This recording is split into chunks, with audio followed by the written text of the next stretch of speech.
Oke, sudah. Oke, baik teman-teman. Kita mulai diskusi kita. Bismillahirrahmanirrahim. Assalamualaikum warahmatullahi wabarakatuh. Waalaikumsalam Salam. warahmatullahi wabarakatuh. Waalaikumsalam warahmatullahi wabarakatuh. Oke, selamat malam Waalaikumsalam. semua. Oke, selamat malam semua, baik yang di Indonesia maupun di Amerika atau dimanapun Anda berada ya. Selamat datang di diskusi questioning naratif yang ketujuh. Kali ini kita akan mendiskusikan tentang topik yang sangat menarik sekali ya, yaitu tentang bagaimana kita akan melakukan questioning, melakukan bagaimana mempertanyakan narasi tentang keemasan atau yang disebut dengan the golden age of Islam dan juga kemunduran Islam.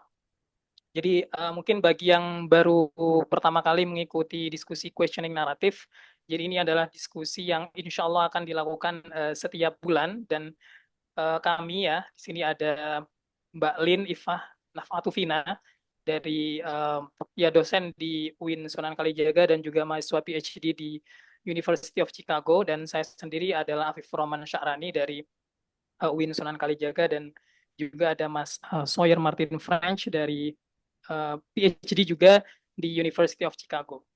Kami memandang penting di dalam apa namanya platform ini, melalui platform ini untuk melihat bagaimana narasi konsep itu dikonstruksi. Ya. Kita harus ya mempertanyakan bagaimana narasi yang mungkin selama ini kita terima begitu saja ternyata mungkin menyisakan suatu pertanyaan yang perlu kita gali, ya perlu kita bongkar ya. Bagaimana asumsi di baliknya, dipakai untuk apa, oleh siapa, siapa yang diuntungkan atau dipinggirkan dari narasi atau konsep yang sudah kita warisi begitu saja.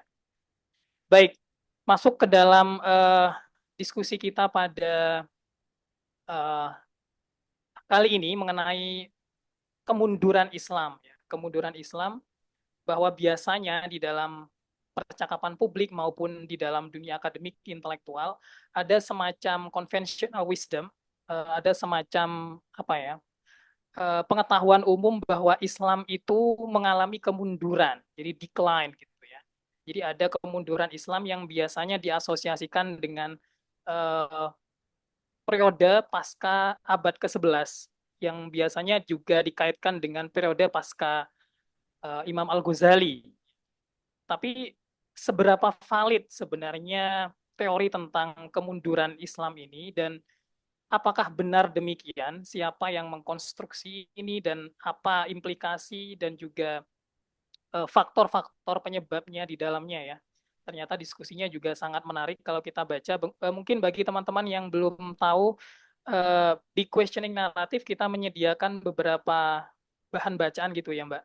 Bahan bacaan yang bisa sangat mudah untuk teman-teman akses sehingga teman-teman punya pra-pemahaman terlebih dahulu tentang bagaimana topik ini didiskusikan oleh kesarjanaan. Baik, diskusi ini akan dibagi menjadi 4 sesi gitu ya, 4 part, 4 bagian.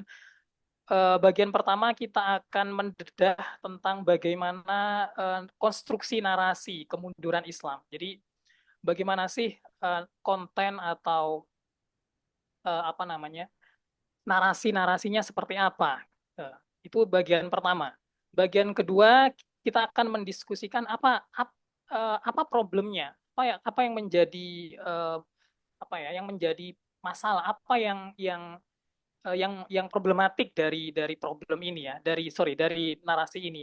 Kemudian bagian ketiga kita akan menjelaskan ada nggak penjelasan-penjelasan alternatif bagi eh, tesis mengenai kemunduran ini. Adakah dari para sarjana atau mungkin kita bisa akan berdiskusi bersama tentang penjelasan-penjelasan alternatif. Dan bagian 4 yang terakhir adalah bagaimana kita moving forward atau go beyond, ya mencoba untuk mengimajinasikan, meskipun ya tentu ini adalah hal yang cukup kompleks dan tidak mudah untuk dilakukan. Baik, kita akan masuk pada bagian pertama ya, tentang apa sih sebenarnya narasi tentang kemunduran Islam ini ya. Jadi tesis bahwa Islam telah mundur, telah mengalami apa namanya kemunduran, kejatuhan. Itu mungkin Mbak Lin bisa jelaskan terlebih dahulu tentang eh, poin ini di dalam eh, bagian pertama ini. Silakan, Mbak. Oke, terima kasih Vivi. Jadi bagian pertama ini kan kita mencoba untuk memahami konten narasi kemunduran dan keemasan itu apa saja dan siapa yang mengonstruksinya gitu kan, kapan gitu lahirnya apa namanya narasi ini gitu. Bicara tentang konten narasi ini sendiri, itu biasanya yang lazim adalah bahwa Islam itu mengalami golden age atau masa keemasan di era Abbasiyah, diakhiri oleh apa namanya penyerangan Mongol pada tahun 1258. Em, dan di waktu itu eh, apa namanya sebelum itu Ghazali abad ke itu kan berarti kan abad ke-13 ya. Ghazali abad ke-12 meninggal awal. Terus kemudian setelah itu di akhir abad ke-12 itu ada Ibnu Rushd. Nah, pasca Ibnu Rushd, pasca Mongol diserang oleh Baghdad diserang oleh Mongol yang konon membakar banyak buku gitu. Itu dianggap sebagai masa keemasan Islam. Nah, pasca itu adalah masa kemunduran. Narasi yang lain seputar ini adalah bahwa Ghazali itu bertanggung jawab atas kemunduran ini, kemunduran filsafat, kemunduran berpikir rasional, karena kaitannya dengan kritik dia terhadap kausalitas misalnya. Gitu. Dan setelah itu apa namanya? Kemudian kan ada Ibnu Rushd beliau wafat tahun 1198 gitu. Nah, pasca Ibnu Rushd ini dibayangkan bahwa filsafat berhenti dalam tradisi Islam diboyong ke Eropa. Tradisi Aristotelian yang murni itu diborong ke Eropa awal-awal abad ke-13 gitu ketika Eropa mulai kerja kerja penerjemahan lebih awal tapi kemudian menjadi berkembang dianggap the rise of philosophy gitu. Jadi itu narasi umum yang ada di seputar isu kemunduran. Nah, terkait dengan term-term yang dipakai ada banyak yang berkeliaran di sekitar kita, misalnya term inhitot, kemudian ada jumud atau stagnasi ya, ada hazimah, kekalahan, ta'akhur gitu, kemunduran, takhalluf gitu. Ada banyak term-term yang dipakai untuk mendeskripsikan kondisi umat Islam.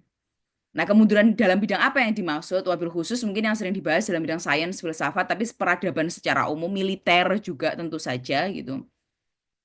Jadi itu adalah kontennya ya, konten dari narasi kemunduran yang selama ini dan kemajuan yang selama ini kita pegangi gitu. Dan sering diulang-ulang narasi itu. Mbak, mau saya tanya klarifikasi ya. Jadi sepertinya ada dua benang merah di dalam narasi ini, atau mungkin begitu ya. Jadi ada yang tentang pemikiran, tapi juga apa kekuasaan umat Islam gitu. Jadi kan ada kedua kan Mbak menyebut ada tulisan Ghazali, tapi juga serangan Mongol gitu. Jadi apakah kedua hal ini menurut narasi ini saling terkait gitu? Iya, sepertinya memang demikian. Jadi ada kekalahan secara militer ya, kekuasaan politik. Tapi sepertinya itu nanti kaitannya dengan narasi Turki Utsmani yang mungkin akan kita bahas belakangan ya. Tapi yang sering kita dengar bahwa pasca Mongol itu menghancurkan Baghdad, yang sering dinarasikan itu adalah bahwa mereka membakar kitab-kitab. Jadi bukan hanya terkait eh, apa namanya kekuasaan Islam ya, karena sebenarnya kalau teman-teman membaca pasca itu generasi ketiganya Mongol itu masuk Islam ke Syiah dulu, kemudian ke Sunni ya generasi berikutnya. Dan em, nanti kita bahas lah bagaimana sebenarnya narasi yang selama ini kita pegangi itu sudah banyak dikritisi oleh para scholar gitu. Nah, baru yang kekalahan itu narasi Islam secara umum. Kalau narasi Turki Utsmani itu disebut bahwa masa kemajuan itu era Sulaiman, abad ke-16. Pasca itu mengalami kemunduran abad ke-17. Karena abad ke-17 itu sebenarnya Turki Utsmani itu kan bagian dari peradaban Eropa ya waktu itu ya. Dan dia terus merengsek ke barat kan untuk memperluas wilayahnya. Wilayah Balkan sudah dikuasai terus sampai menyerang Swiss. Nah, itu bisa dipukul mundur oleh Eropa Barat abad ke-17 itu.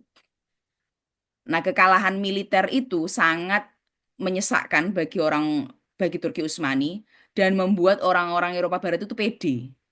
Pasca itu sudah tidak ada serangan dari Empire Muslim yang mampu merengsek ke apa namanya ke Eropa Barat. Nah, itu dianggap sebagai kayak apa namanya di Turki Utsmani wabil khusus ya narasi. Jadi ada dua narasi kemunduran.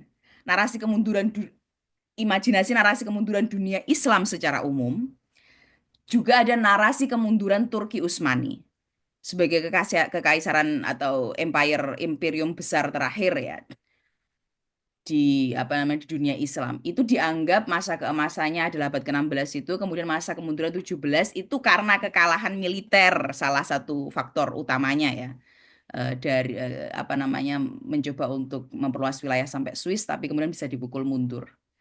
Itu menjawab Nah, pertanyaan tapi Mbak, tentang apa ya, namanya. tapi apakah menurut orang ini justru Baghdad dan Abbasiyah bisa ditaklukkan oleh Mongol karena kemunduran yang udah di, diciptakan oleh Ghazali itu dalam filsafat? Apakah ada kaitan antara keduanya gitu? Saya belum membaca Oke, kalau tentang itu, Viv. mungkin sebelum ke situ ya, pertanyaan yang mungkin apa namanya? Jadi kita berbicara tentang apa ya? Tesis kemunduran ini ya. Tesis kemunduran ini kalau kita lihat kan sebenarnya sangat jamak di dalam bagaimana para sarjana mengkonstruksi historiografi sejarah Islam. Jadi kalau kita baca resep Sentruk kan ada dua pandangan utama di dalam melihat periodisasi sejarah Islam, ya kan? Ada yang dia memahaminya secara linear, yaitu adalah dominannya. Jadi melihat suatu peradaban itu dalam konsep rise and fall atau progress or decline, gitu ya.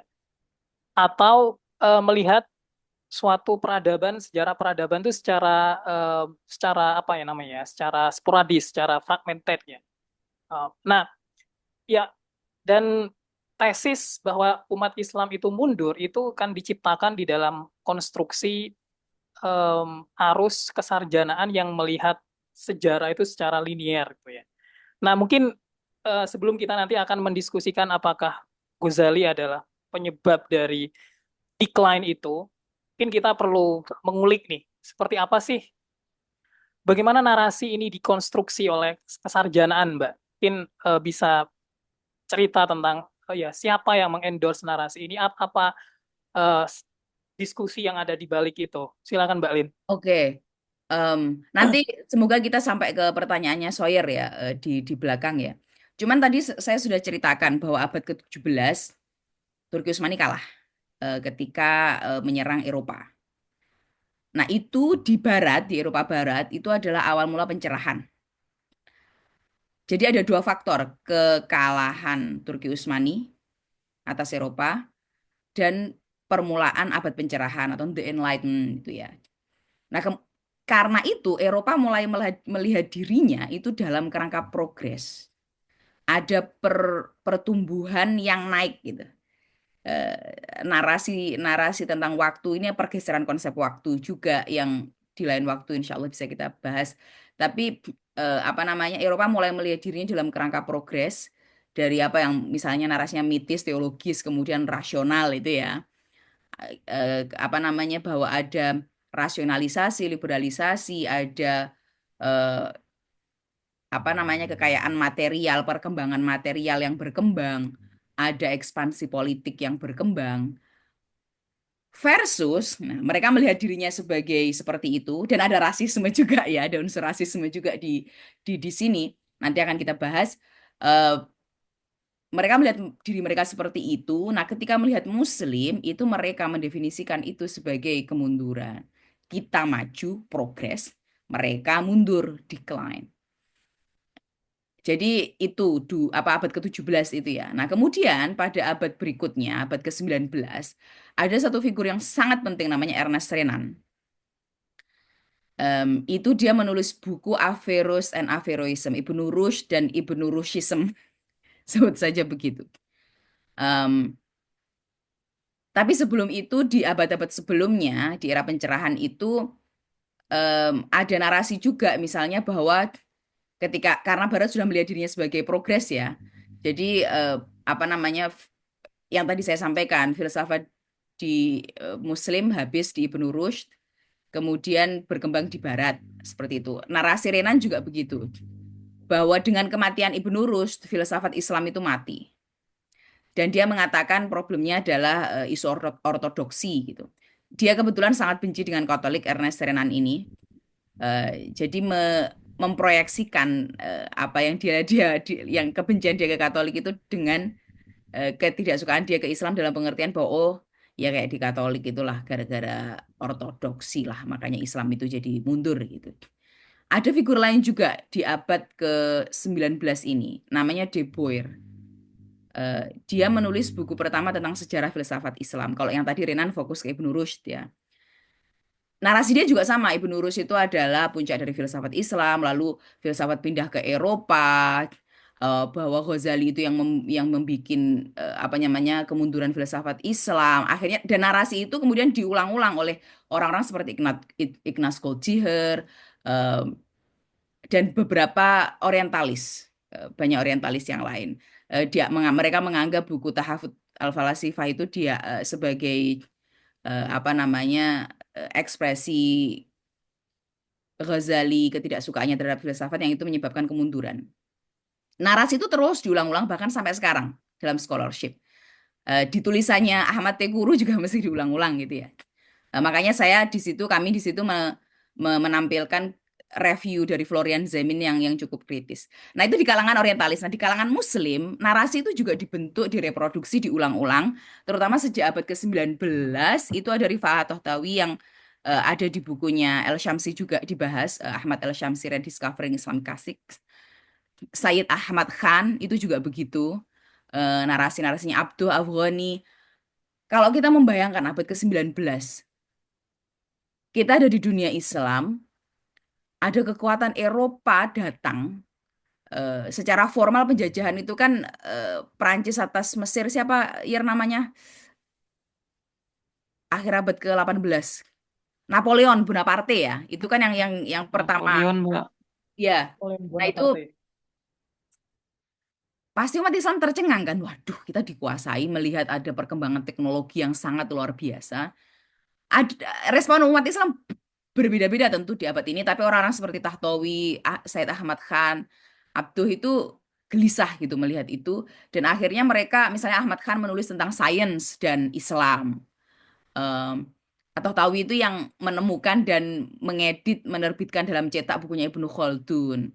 Mereka gelisah gitu, jadi mereka menganggap bahwa kita mengalami kemunduran secara tanpa sadar mengamini ya narasi-narasi yang disampaikan oleh orientalis, meskipun juga saya membayangkan waktu itu memang mereka shock juga melihat perkembangan barat yang sangat besar ini. Ada apa dengan kita? Kan pasti muncul pertanyaan seperti itu. Jadi itu sih apa kapannya ya abad ke-19 terutama, meskipun eh, tadi benih-benihnya itu abad ke-17 era pencerahan kekalahan Turki Utsmani, tetapi kemudian narasi-narasi tentang yang lazim tadi Ghazali, Ibnu Rushd, Abbasiyah dan lain-lain itu abad ke-19 saya kira. Oke. Ya, menarik melihat tentang bagaimana kesarjanaan juga berperan di dalam mengkonstruksi narasi ini ya. Nanti kita akan mendiskusikan apa asumsi-asumsi yang ada di baliknya. Cuman mungkin ya termasuk juga pertanyaan Sawyer. Nanti mungkin bisa masuk Sawyer.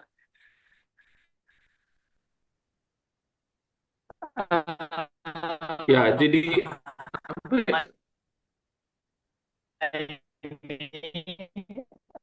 Afif, Tapi sebentar mungkin tadi ya, terputus suaranya, bisa sorry. diulang. Oke, sorry. Udah clear belum, Mbak? Clear. Oke.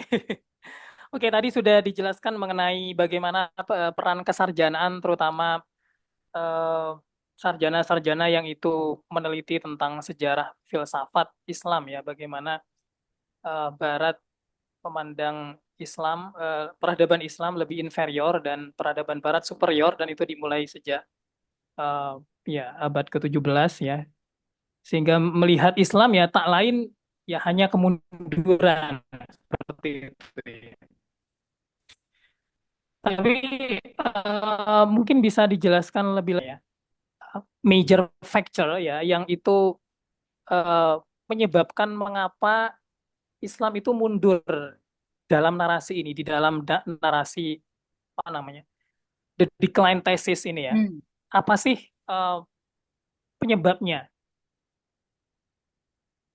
Bicara bagaimana entah orientalis umat Islam sendiri, karena umat Islam di era itu abad ke-19 juga terpecah-pecah ya, ada yang kelompok reformis, mungkin ada yang kelompok tradisional, ada yang kemudian di awal abad ke-20 Marxis, Marxis Muslim, macam-macam ya.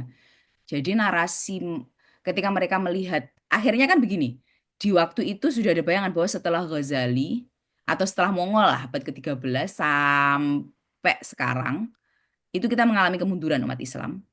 Dan itulah yang menyebabkan kita terjajah. Gampangnya begitu ya.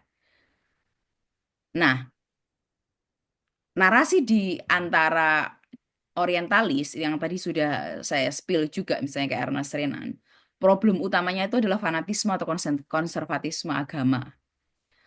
Yang itu menyebabkan instabilitas politik. Selain itu juga instabilitas politik, makanya berkurang patronase. Atau ada juga imajinasi bahwa oh Muslim itu memang tidak bisa, tidak mampu menjadi modern, incompatible gitu. Ada yang menganggap di kalangan apa namanya sekuler dan orientalis ya, Muslim sekuler dan orientalis, misalnya mistisisme, memang otaknya orang Islam itu lemah, jadi tidak mampu dan tidak mampu berpikir rasional gitu. Ada TBC semacam itu ya. Nah, di kalangan orang misalnya orientalis ini solusinya apa? Solusinya adalah kamu jadi kayak aku. Kamu menjadi barat. Kamu harus belajar sekularisme, rasionalisme, demokrasi, kebebasan barat, dan lain-lain. Kamu harus memodernisasi Islam. Dengan kata lain, kamu harus mengizinkan aku untuk memberadabkanmu, i.e. menjajah. Jadi penjajahan itu dilihat sebagai bentuk misi pemberadaban untuk menyelamatkan umat Islam dari kemunduran. Menarik sekali ya, bagiku ini menarik banget narasi ini. Nah, di kalangan Muslim itu juga berbeda-beda. Reformis itu punya imajinasi, di kalangan reformis revivalis itu punya imajinasi sebab yang senada juga dengan para orientalis, misalnya kasus TBC, apa takhayul bid'ah khurafat itu ya, yang dianggap bertentangan dengan rasionalitas, taklid juga dianggap bertentangan dengan rasionalitas. Nah, solusi bagi mereka adalah kembali kepada Islam yang lebih murni. Karena mereka meyakini sebenarnya Islam itu mengajarkan rasionalitas, berpihak pada akal. Makanya misalnya kayak Ahmad Khan Abduh itu kan bicara tentang akal dalam Islam, bahwa Islam tidak bertentangan dengan sains. Seperti itu respon-responnya. Di kalangan Islamis, meskipun di kalangan reformis juga apa selain narasi itu juga ada narasi kesadaran bahwa kita melupakan Islam yang sebenarnya gitu ya, yang sejati, yang sebenarnya mengunggulkan rasionalitas. Di kalangan Islamis juga ada tambahan bayangan bahwa oh, kita begini karena kita melupakan iman kepada Allah, kita sudah melakukan basis moralitas Islam, akhlak dan lain-lain, kita sudah apa namanya terbaratkan gitulah gampangannya. Solusinya kembali kepada asal ajaran Islam yang murni, mungkin salaf seperti itu. Karena dulu umat salaf itu memegang ajaran Islam yang murni, makanya mereka bisa maju. Marxis beda lagi, ada analisis material struktural, nanti Sawyer bisa bercerita lebih panjang tentang itu, uh, karena dia fokusnya di Marxisme. Ya, krisis ini terjadi karena orientalisme. Ada struktur ekonomi yang tidak adil, ada hegemoni politik dan lain-lain gitu ya. Um, Jadi eh, Ahmad Tekuru itu saya kira juga mengulangi beberapa narasi orientalis dan reformis tadi ya, bahwa dia fokusnya kan lebih ke ada kemesraan antara ulama dan negara gitu. Jadi ini sih yang diimajinasikan faktor-faktor. Jadi tidak ada imajinasi faktor tunggal, tergantung siapa yang ditanya. Dan karenanya solusi yang ditawarkan juga berbeda-beda tergantung siapa yang ditanya. Tapi kayak kalau di apa ya, di generalisir gitu gampangannya dari beberapa ini, mungkin kita lemah secara rasionalitas, Itu sih yang menjadi apa namanya, gampangnya kayak benang merah ya dari narasi-narasi ini. Oke, ya menarik ya. Dan menurutku juga yang menarik adalah baik kelompok sekuler maupun Islamis itu punya apa ya, berbagi periodisasi yang sama gitu kan, Mbak. Kalau kita baca Sentruk itu bahwa mereka ini juga mengamini bahwa melihat sejarah Islam itu dalam frame progress and decline. Jadi melihat melihat sejarah Islam itu secara linear, dan itu ironis sebenarnya bagaimana narasi orientalis itu juga sampai masuk ke dalam apa ya, consciousness, kesadaran bahkan di dalam kelompok Islamis itu sendiri menginternalisasi itu kan menarik ya, bagaimana narasi ini juga menubuh di dalam kesadaran umat Islam itu sendiri, meskipun respons dan juga analisis apa penyebab faktornya juga bisa bermacam-macam. Iya, Oke, kalau ada benang ya, merah. oke, mungkin apa ya? Lalu bagaimana umat Islam merespons ini, Mbak? Maksudnya dalam dalam percakapan hari ini ada ada geliat, misalnya Mbak Lin menjelaskan tadi ada geliat untuk mencoba membangkitkan eh, apa namanya, puing-puing peradaban Islam kembali sejak abad 19 gitu, yang itu eh, dinamakan dengan An-Nahdhah, gerakan Nahdhah ya. Mungkin bisa dijelaskan itu, Mbak. Iya, memang pasca ini respon umat Islam sampai sekarang, kalau kalau kita lihat buku-buku sejarah di sekolah, di kampus, saya yakin, coba mungkin teman-teman bisa melakukan riset kan, bahwa narasi ini itu masih terus-menerus diulang-ulang oleh eh, umat Islam gitu di seluruh dunia. Bukunya Ahmad Tekuru itu diselebrasi dan diterjemahkan ke berbagai bahasa. Nanti setelah ini kita akan coba bahas apa ya, kritik terhadap narasi ini ya, pembacaan ulang terhadap narasi yang tadi kita bahas. Cuman memang kemudian abad ke-19 itu adalah abad yang sangat menarik dalam sejarah umat Islam. Karena em, itu adalah awal mula kolonialisme secara formal, administrasi dikuasai. Kemarin kita ngobrol dengan Baikuni, itu abad ke-19 itu adalah ketika Aceh benar-benar sudah dikendalikan oleh Belanda. Di Jawa juga demikian. Pasca Perang Jawa, itu apa, keraton di penetrasi administrasi belanja ke keraton semakin kuat gitu di abad ke-19 ini, sampai kemudian habis ya dengan Ronggowarsito sebagai pujangga terakhir gitu, yang insya Allah bulan depan akan kita bahas tentang Jawa, kemunduran Ronggowarsito, pertemuan dengan Eropa gitu. Ada, nah, tapi di sisi lain ada suara juga di kalangan reformis, revivalis di abad ini bahwa, atau mungkin awal awal abad ke-20 juga ya, mereka menggelorakan Nahdlatul atau kebangkitan Islam.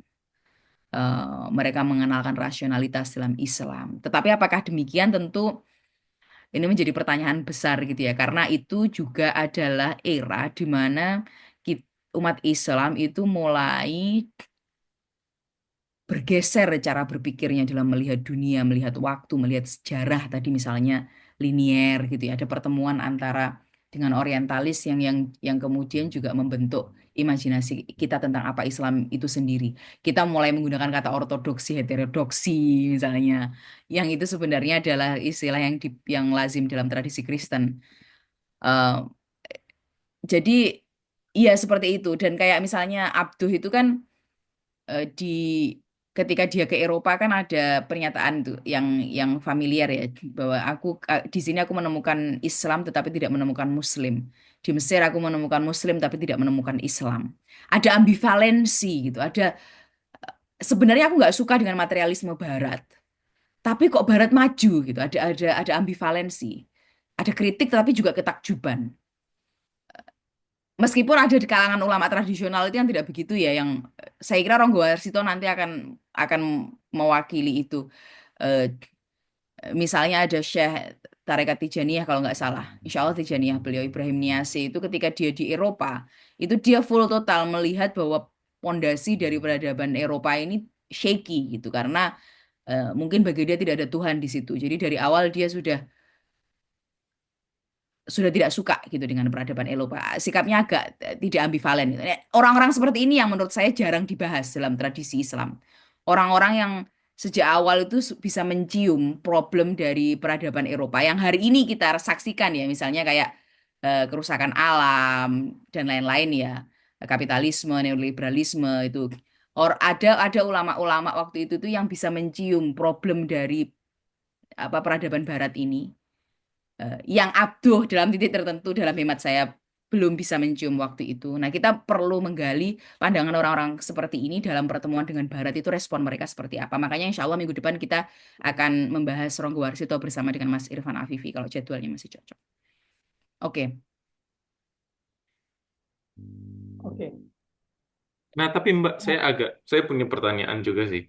Jadi kalau kan kadang-kadang ini mungkin kedengaran agak seperti narasinya bahwa eh, ide tentang kemunduran ini datang dari Barat gitu. Terus diresap di dalam umat Muslim. Tapi kadang kalau kita misalnya membaca bukunya Ahmad Syamsi yang disebut tadi, kalau yang Ahmad Syamsi menjelaskan eh, itu juga bahwa eh, nah, mungkin saya agak curiga bahwa orang-orang yang menganggap ada kemunduran itu murni idenya datang dari Barat.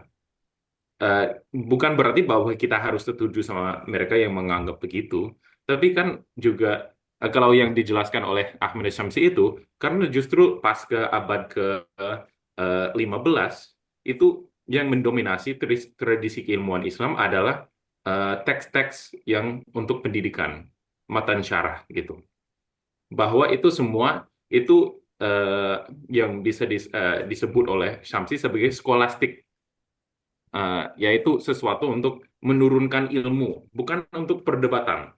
Tapi ya kita semua bisa mengkritisi bahwa sebenarnya perdebatan masih masih bisa berlanjut dalam teks-teks seperti itu. Pasti ulama-ulama itu ada percakapan antara satu sama lain. Tapi yang diceritakan oleh Ahmad Syamsi itu bahwa pada awal 9 ke awal abad ke-19 itu ulama-ulama malah itu belum ada yang pegang sama sekali sama teks-teks klasik dalam tradisinya masing-masing. Jadi teks-teks Imam Syafi'i semua hilang. Ya kebanyakan dibeli oleh orientalis-orientalis Barat yang memborong naskah-naskah kuno gitu. Tapi justru bahwa ada sesuatu yang hilang, kalau dalam buku Ahmad Syamsi kita menemukan bahwa memang ada sesuatu yang hilang, ada perdebatan-perdebatan tentang ide-ide yang dari awal ada itu rasanya hilang juga gitu. Jadi eh, dan bahwa yang mendominasi ya pendidikan seperti di madrasah atau pesantren dan matan syarah begitu teks-teks pengantar dan juga teks-teks tasawuf gitu. Nah, bahwa ada orang reformis. Nah, itu reformis ini, apakah itu datang dari Barat atau dari benang di dalam tradisi Islam sendiri yang memang anti tasawuf gitu? Karena apakah mungkin karena eh, menyamakan anti tasawuf atau anti anti tradisi yang disebut Syamsi post klasik atau tradisi belakangan abad ke-16 sampai 19 bahwa tidak setuju dengan arah perkembangan tradisi itu. Nah, saya agak curiga bahwa itu langsung bisa dikatakan, wah dia itu ide-ide yang ditawarkan itu bukan idenya sendiri, tapi itu idenya yang di apa ditanam oleh Barat gitu. Bagaimana pendapat Mbak?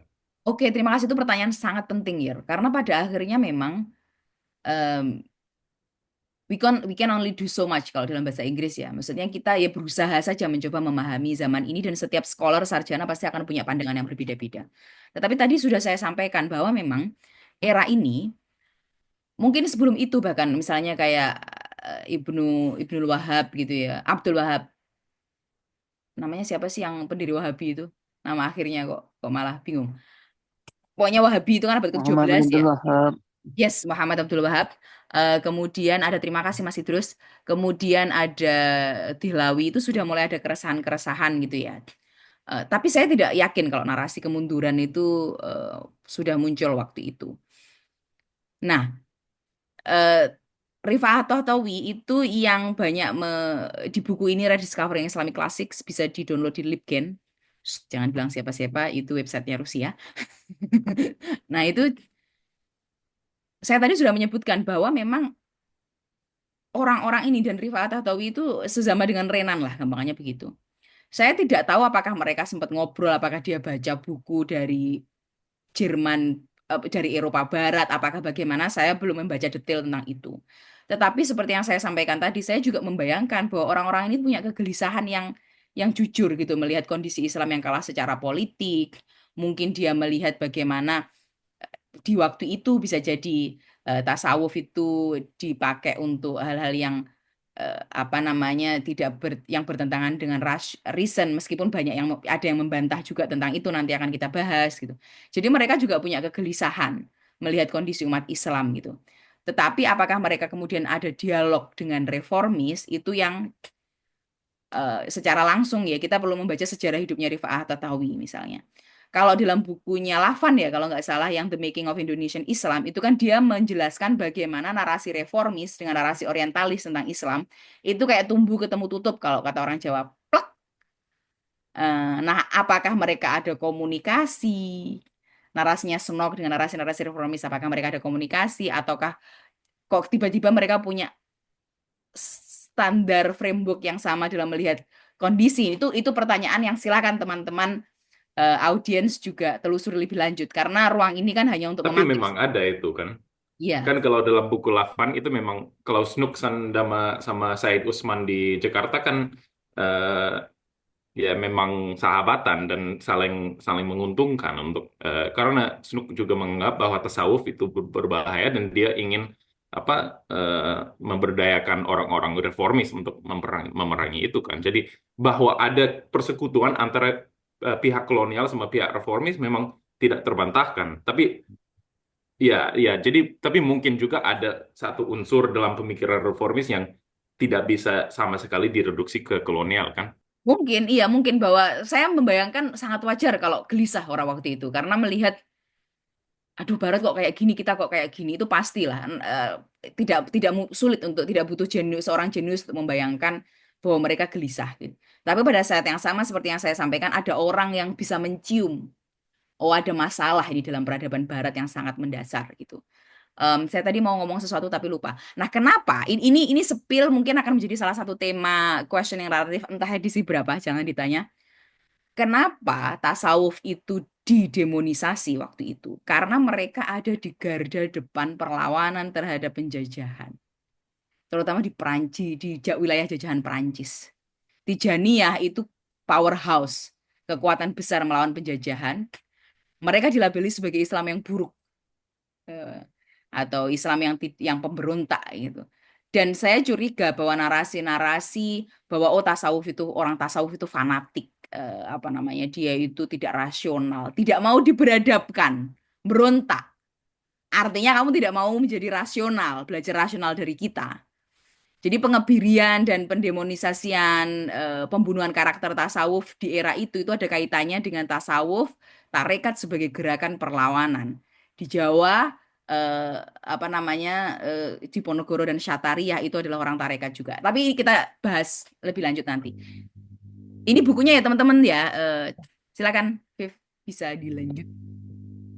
Oke, ya menarik tadi ya diskusinya tentang ya bagaimana konten-konten mengenai atau konstruksi mengenai narasi-narasi ini juga diproduksi oleh para orientalis, tapi juga diinternalisasi oleh umat Islam itu sendiri. Nah, eh, lalu bagaimana Mbak melihat apa sih yang problematik dari narasi mengenai kemunduran ini? Mengapa narasi mengenai kemunduran ini bermasalah? Ada banyak sekali sebenarnya kritik terhadap narasi ini dan nggak cuma satu penjelasannya ya. Eh, Makanya teman-teman perlu terus siap-siap untuk melihat akan selalu ada banyak faktor. Yang pertama, ada clash antara dua narasi kemunduran Eropa dan kemunduran Islam tadi itu. Itu dibahas oleh Sentruk di bukunya, di artikelnya ya. Sebentar toh, katanya umat Islam mengalami kemunduran abad ke-13. Lah tapi kok sejarawan Turki Utsmani mengatakan Turki Utsmani mengalami kemajuan abad ke-16 terus kemunduran abad ke-17. Lah jane mundur atau maju gitu kan? Karena ada clash dua narasi ini. Itu yang membuat salah satunya yang membuat para sejarawan akhirnya berpikir ulang. Nah, kemudian juga ada yang mengatakan bahwa narasi-narasi ini tuh hanya berbasis asumsi-asumsi saja tanpa data, tanpa riset arsip yang serius. Misalnya bahwa kesimpulannya ini bukunya Renan sama ini ya teman-teman ya. Ini bukunya Ernest Renan, terus ini bukunya De Boer dalam bahasa Jerman yang menulis sejarah Islam, sejarah filsafat Islam pertama tadi itu, yang menarasikan tentang Ibn Rushd dan Ghazali sebagaimana yang saya sampaikan itu berbasis data yang minim dan sudah bias narasi decline ketika menyampaikan itu. Padahal, oke, jadi berbasis data yang minim ya, tidak berbasis arsip riset yang serius karena banyak sekali manuskrip-manuskrip yang belum dijamah. Mereka hanya membasiskan riset kepada manuskrip-manuskrip yang sudah disentuh aja. Nah, akhirnya ada sejarawan misalnya Hodgson. Ini dia orang Chicago. Marshall Apa Hope. ya, Marshall Hodgson yang bukunya sudah diterjemahkan dalam bahasa Indonesia juga 3 jilid, meninggal muda usia 48 tahun. Dia ahli sejarah Islam dan dia mengatakan bahwa kemunduran tidak terjadi sampai abad ke-16 karena dia melihat masih ada geliat filsafat, ilmu pengetahuan dan lain-lain sampai abad ke-16 gitu. Jadi dia memundurkan nggak abad ke-13 nih, abad ke-16 gampangannya begitu. Dan saya ingat kemarin ada teman itu yang membuat antologi buku tentang era Mongol. Sebenarnya era Mongol itu tidak apa ilmu pengetahuan dan filsafat berkembang lagi di era Mongol itu meskipun sudah dihancurkan oleh Baghdad. Baghdad sudah dihancurkan ya, tapi berkembang di era Mongol karena mereka juga menjadi Muslim setelah generasi kedua atau ketiga, bisa teman-teman cek. Dan mereka menjadi patron kerja-kerja astronomi, ilmu pengetahuan dan lain-lain. Jadi imajinasi tentang deklan itu menjadi dipertanyakan gitu. Nah, kemudian orang seperti L. Ruwaybeh ini, Islamic Intellectual History in the 17th Century, itu juga mengkritisi narasi decline. Dia mengkaji abad ke-19. Enggak kok, abad ke-19 masih ada perbincangan ilmu pengetahuan yang hidup dan lain-lain seperti itu. Kemudian Ahmad Dalal juga ngomong, dia mengkaji abad ke-18. Jadi mundur terus. Enggak kok, abad ke-18 masih ada geliat seperti ini. Teman-teman silakan baca sendiri ya. Saya juga belum membaca buku ini secara detail, hanya mengetahui argumen besarnya aja. Kemudian abad ke-19 begitu. Jadi karena mereka membaca manuskrip-manuskrip, melakukan kajian-kajian teks yang belum disentuh sebelumnya. Jadi itu problem kedua ya, narasi decline itu hanya berbasis data yang minim. Ada asumsi-asumsi anti sains terhadap Islam itu problematik juga. Karena dianggap Islam itu bertentangan dengan sains. Padahal dalam sejarahnya, kalau menurut beberapa buku itu tidak. Yang sebenarnya yang punya problem itu kalau nggak salah Katolik ya.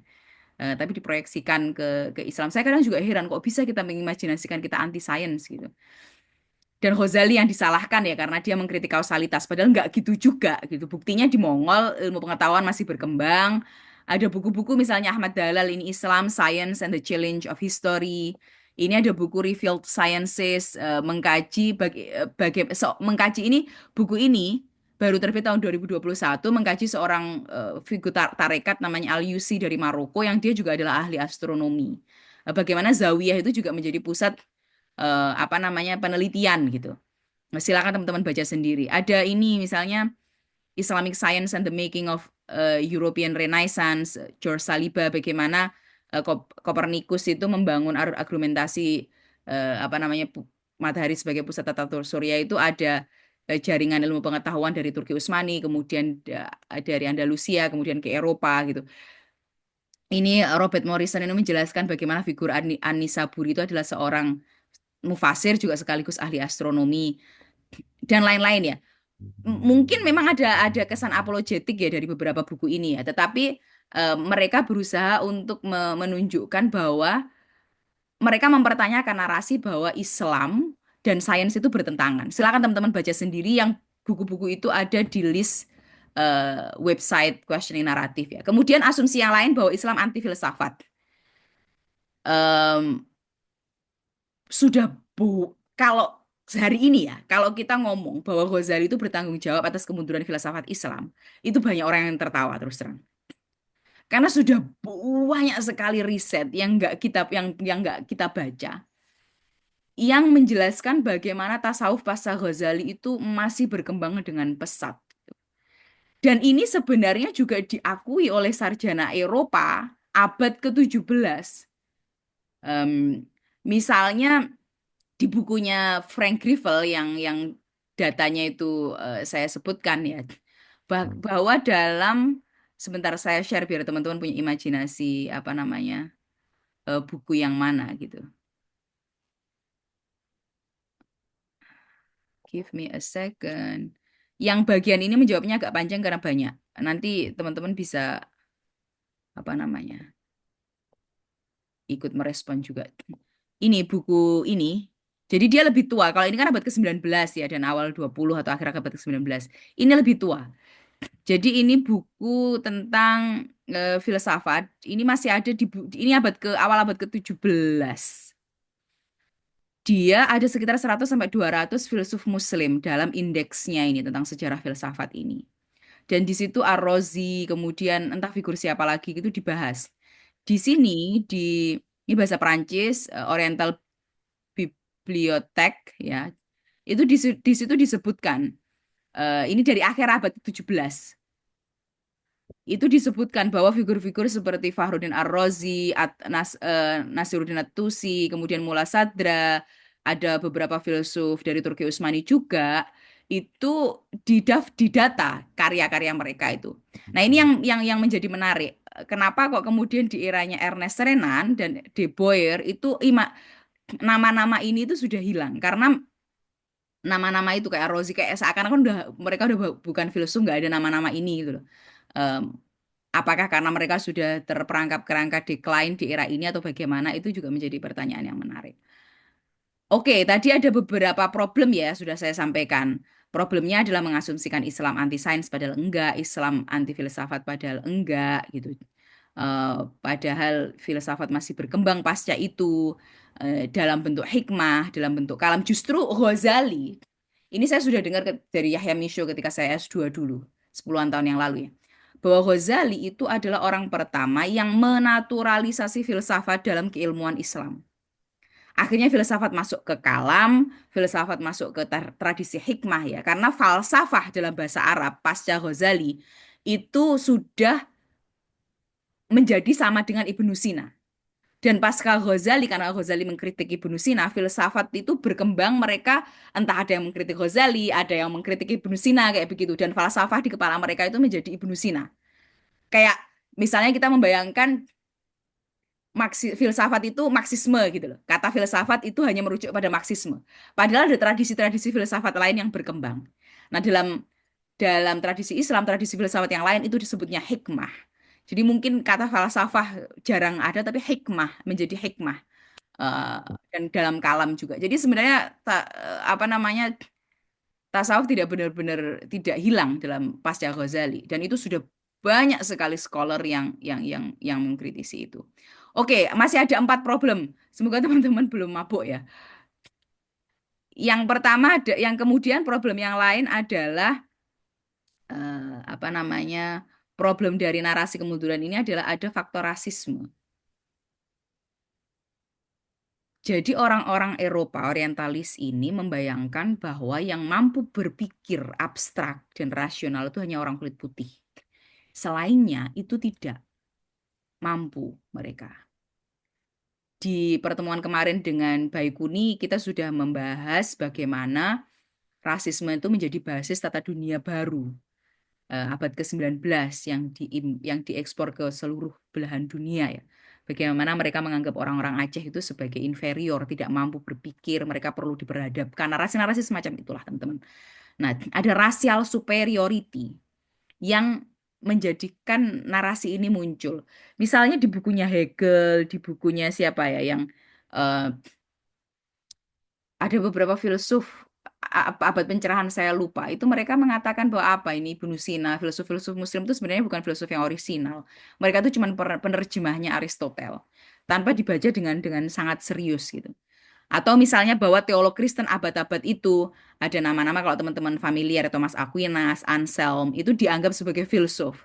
Tetapi pada saat yang sama Ghazali, Ar-Razi, At-Tusi, dan orang-orang ini tidak dianggap filsuf karena sudah ada asumsi duluan di kepala tanpa dibaca dulu bukunya. Bahwa mereka itu tidak, orang-orang di luar kulit putih itu incapable, tidak mampu untuk berpikir abstrak. Itu asumsi rasisme. Kemudian ada asumsi konsep sejarah yang linier yang disampaikan oleh apa namanya Afif tadi ya, yang tidak perlu saya ulang kemudian. Nah, kemudian yang terakhir ada juga yang mengkritisi narasi ini itu begini ngomongnya. Jadi narasi ini tuh seakan-akan menyalahkan kenapa penjajahan itu kepada umat Islam sendiri atau kepada umat yang terjajah karena kan tidak hanya umat Islam yang dijajah ya. Narasi kemunduran itu saya yakin juga mungkin di Afrika dan tidak semuanya Muslim kan di situ. Mereka pengen menyalahkan atau gampangannya gini, narasi ini membuat yang disalahkan, entah siapa yang ngomong ya, bisa orientalis atau mungkin bisa umat Islam sendiri. Yang salah itu adalah pihak yang terjajah. Padahal kolonialisme itu juga brutal dan dia memberangus tata dunia lama yang bisa jadi ketika tidak disertai oleh rasisme, itu wilayah-wilayah ini akan bisa berkembang, akan bisa mengikuti perubahan sesuai dengan selera, pace, apa namanya, kemauan mereka sendiri tanpa harus dipaksa-paksa bahwa kamu perlu diberadabkan.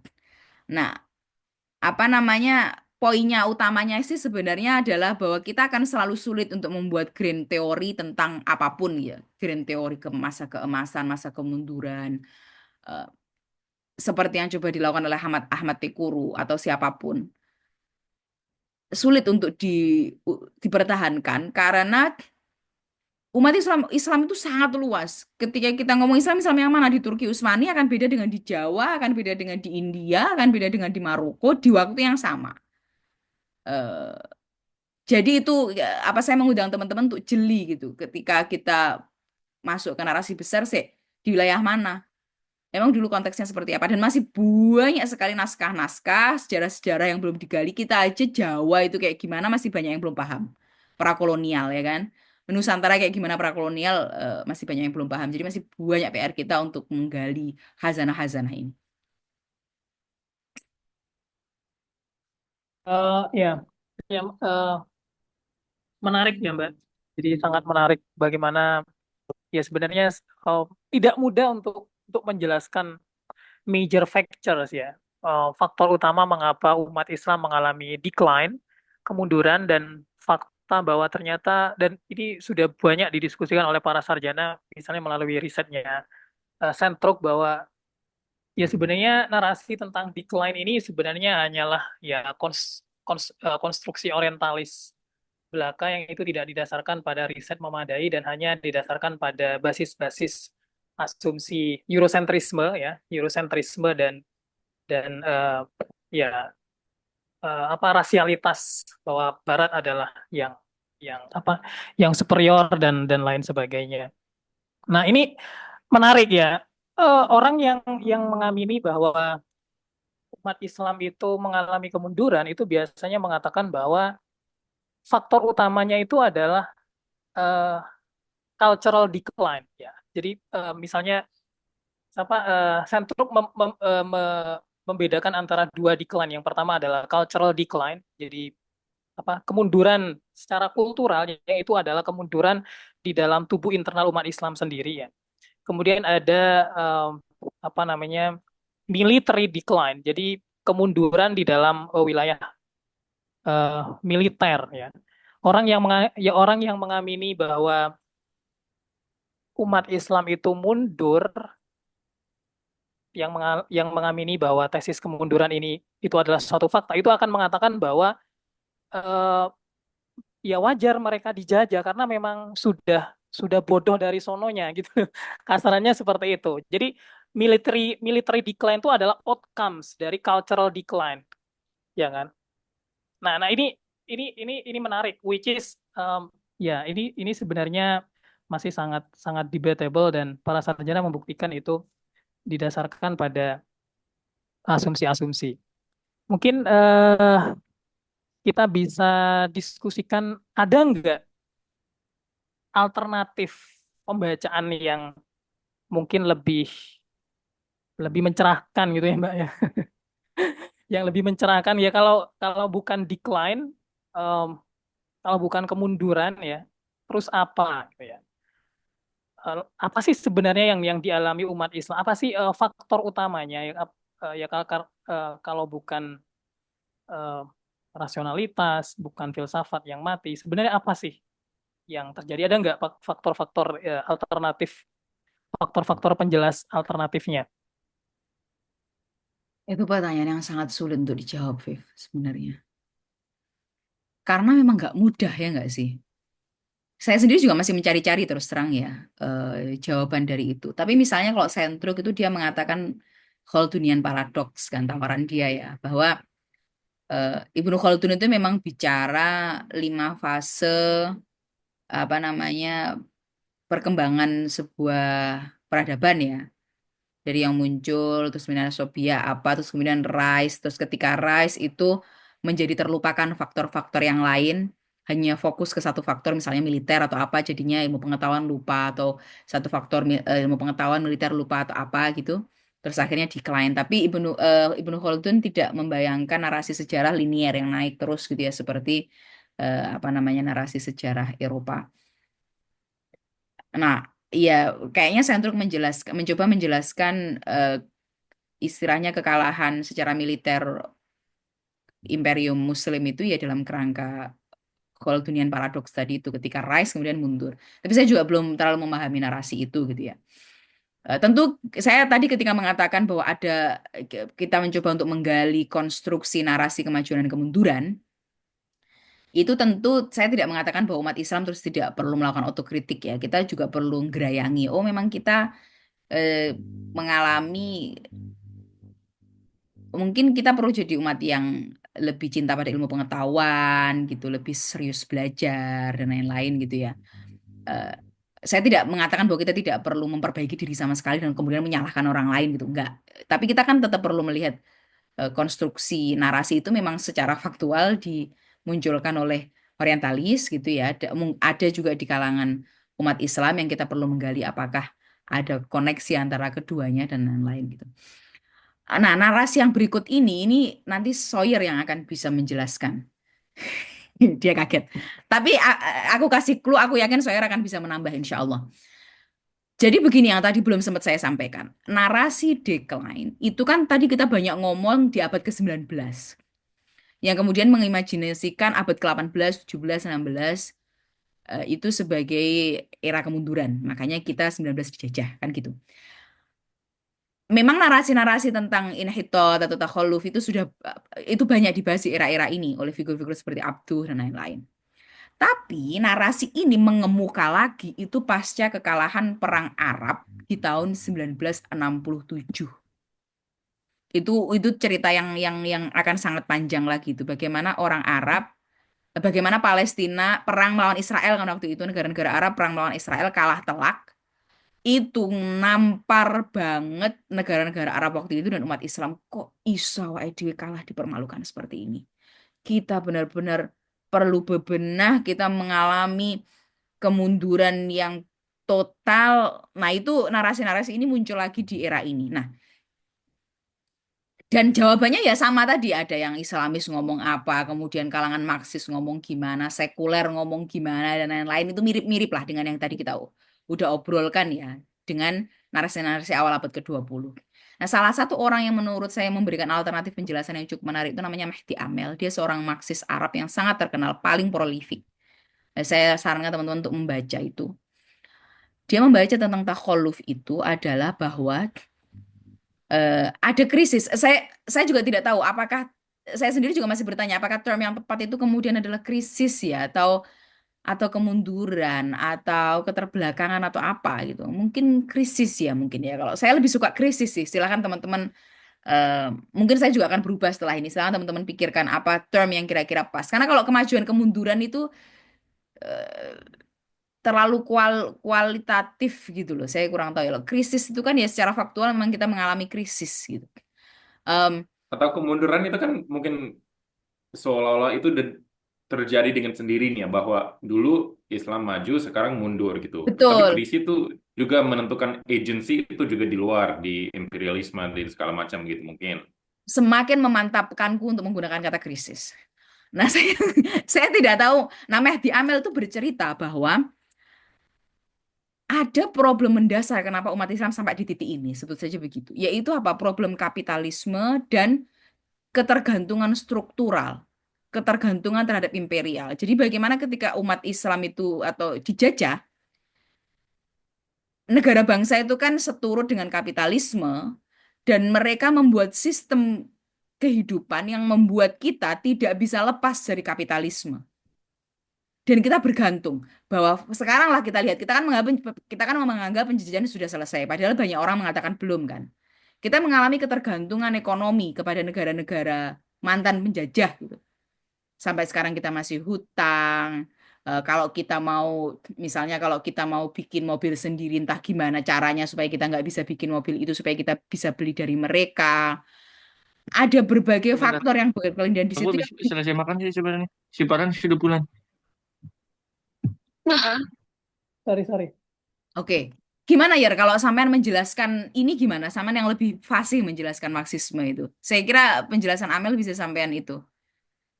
Dan kalau kata Nah, Amel, tapi saya Mehdi Amal belum baca sih. tapi kalau kalau membayangkan apa jawaban Marxis gitu seperti apa? Karena misalnya kayak Mehdi Amel mengatakan bahwa kita sampai di titik ini itu bukan hanya karena kolonialisme. Bukan karena decline, bukan karena ini tuh warisan kolonialisme, tetapi ini adalah sebuah hubungan ketergantungan yang terus direproduksi, terus diperbarui sampai sekarang. Yang artinya adalah penjajahan itu terus berlanjut. Itu sih kalau kata dia. Berarti kolonialisme loh. Anyway, oke. Ya, ada beberapa pertanyaan yang muncul di chat Mbak Lin dari Mas Fadli, tapi mungkin ya karena kita waktunya terbatas ya, mungkin bisa kita ke part selanjutnya, mungkin sedikit review tentang bagaimana kita mungkin bisa melangkah ke depan, baru kita mungkin bisa eh, persilakan teman-teman untuk Iya, dan bertanya atau memberikan nanti eh, Fadli silakan perspektif. bersuara ya biar biar rame gitu, tidak tidak hanya kita yang bicara. Moving forward, ini adalah pertanyaan yang mungkin kita semua punya jawaban yang berbeda-beda. Kalau bagi saya sendiri ya, mungkin ada narasi-narasi misalnya khilafah HTI. Saya kadang simpatik dengan mereka, meskipun mungkin tidak sepakat dengan apa yang mereka tawarkan ya. Karena mereka bisa mencium problem mendasar itu, gitu, bahwa apa namanya ada keresahan gitu kan, ada narasi-narasi bahwa kita perlu bangkit, eh, itu juga masih muncul. Kalau saya pribadi sih begini, apapun jawaban yang kita tawarkan, menurut saya kita itu perlu belajar dulu, perlu ikro, perlu sinau yang tenanan gitu kalau kata orang Jawa. Mempertanyakan konsep-konsep, narasi-narasi yang bisa kita terima begitu saja. Nah, nanti dengan kita mempertanyakan ini, kita akan memahami bagaimana narasi ini dikonstruksi. Dan kita akan tumbuh kesadaran-kesadaran baru yang entah nanti akan melahirkan gagasan baru seperti apa. Misalnya saya sekarang belum kemudian terus menemukan jawaban, oh solusinya sekarang begini. Meskipun saya sedang memikirkan itu, tapi saya dengan membaca, dengan mengkritisi ulang narasi-narasi ini, narasi decline. Kemarin kita mencoba mempertanyakan narasi moderasi, mempertanyakan narasi jihad, kemudian terorisme. Mungkin kita nanti perlu mempertanyakan narasi tentang bahwa sufi itu kenapa kok dianggap fanatik. Dan narasi tentang konsep agama banyak sekali kita pertanyakan, kita kaji ulang. Bukan untuk mempertanyakan itu sendiri ya, tapi dengan semangat untuk menumbuhkan kesadaran baru. Jadi semangatnya tetap ihya, kalau katanya Mas Yasir Arafat, salah satu guru saya. Semangatnya tetap ihya, kita berusaha untuk menumbuhkan kesadaran baru. Oh, terus kemudian terus berpikir, otak kan akhirnya muter. oke, kalau enggak begini, bahwa ternyata apa yang saya pahami selama ini itu bisa dipertanyakan ulang, mungkin bisa dikritisi, bisa jadi malah salah total. Terus saya harus gimana ini membangun pemikiran yang seperti apa? Itu akan muncul sendiri. Tetapi semangat membangun pemikiran baru tanpa melakukan kerja questioning itu saya kira akan lemah gitu karena pondasinya tidak kuat. Kita tiba-tiba tuh mengkritik ini terus oh bahwa kemudian Islam itu sebenarnya maju terus atau apa gitu ya tanpa refleksi yang mendalam itu akan problematis. Jadi moving forwardnya I don't know. Tawaran saya sih ya kita belajar bareng-bareng gitu untuk merefleksikan ulang berbagai banyak hal narasi yang ada di kepala kita. Eh, yang semoga itu bisa menumbuhkan ihya kesadaran-kesadaran dan gagasan-gagasan baru di mana kita bisa membuat narasi-narasi kita yang mandiri, yang otentik dari diri kita sendiri. Oke, terima kasih Mbak Lin. Ya, ya menarik sebenarnya bahwa arus ini sedang berkembang gitu ya, bahwa apa yang terjadi belakangan juga membelalakkan mata kita tentang bagaimana kita memikirkan kembali the idea of progress, ya kan? Progress itu seperti apa sih yang dimaksud dengan progress? Apakah progress dalam standar Western Barat ya, yang justru sekarang semakin terlihat krisisnya melalui beberapa ambivalensi dan juga hipokrasi juga. Makanya sekarang juga berkembang di dalam kesarjanaan ya postkolonial, dekolonial ada istilah misalnya multiple modernities ya kan. Jadi modernitas yang ya modernitas itu tidak satu tapi ada berbagai macam modernitas di dalam versinya masing-masing gitu kan. Ada multiple secularism. Ada sekularisme juga tidak selalu dalam pengertian barat yang sangat sekuler gitu ya. Ya yaitu menarik kalau kita kaji kemudian kita kembangkan. Anyway, mungkin kita moving forward dalam pengertian memberikan kesempatan bagi para audiens untuk memberikan tanggapan, pertanyaan atau ya apapun. Mungkin Izin Mas Fadli dulu ini ya. Mas Afif. Um, Mas Mas Sinung Restendi atau kita Mas Sinung apa oh, sorry, saya bukan moderator. Oke, Mas Sinung dulu, Po. Oke, silakan Mas Sinung. Mungkin setelah itu bisa Mas Fadli. Oke. Oke, Assalamualaikum warahmatullahi wabarakatuh. Waalaikumsalam. Selamat malam. Terima kasih Mbak Lin, Mas Afif, Mas Martin. Kalau saya ingin bertukar, maaf agak pilek ya. Kalau saya ingin bertukar diskusi dan juga wawasan, mungkin banyak juga yang pengen dikoreksi dari apa yang saya pahami. Mungkin banyak yang perlu dikonfirmasi dengan Bapak Ibu dan teman-teman peserta semuanya. Jadi narasi Golden Age yang saya pahami dari beberapa artikel atau pengalaman itu salah satunya afirmasi dari Rasulullah sendiri bahwa afirmasi itu banyak dimunculkan, salah satunya di perang Khandaq ya saat itu.